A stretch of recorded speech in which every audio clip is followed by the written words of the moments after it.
Hello everyone and welcome back to another video from Crazy Gamer. In this video, I'm going to show you how to appear offline on the Dota 2 game.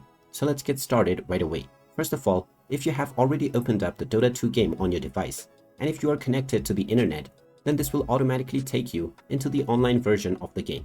So if you wish to disable the online version and simply wish to play offline, then you will either need to turn off your Wi-Fi or unplug your network cable before you open up the game.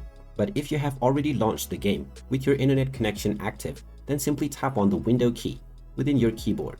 You can now click on the network settings and simply turn off the Wi-Fi.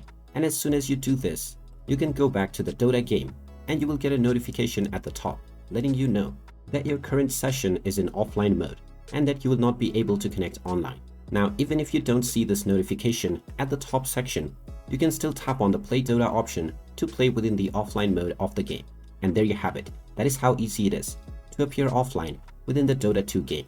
If you find this video helpful, make sure you hit that like button and subscribe to our channel if you haven't done so already. Also ring that notification bell to never miss another update from us. Thank you for watching and I will see you again in the next video.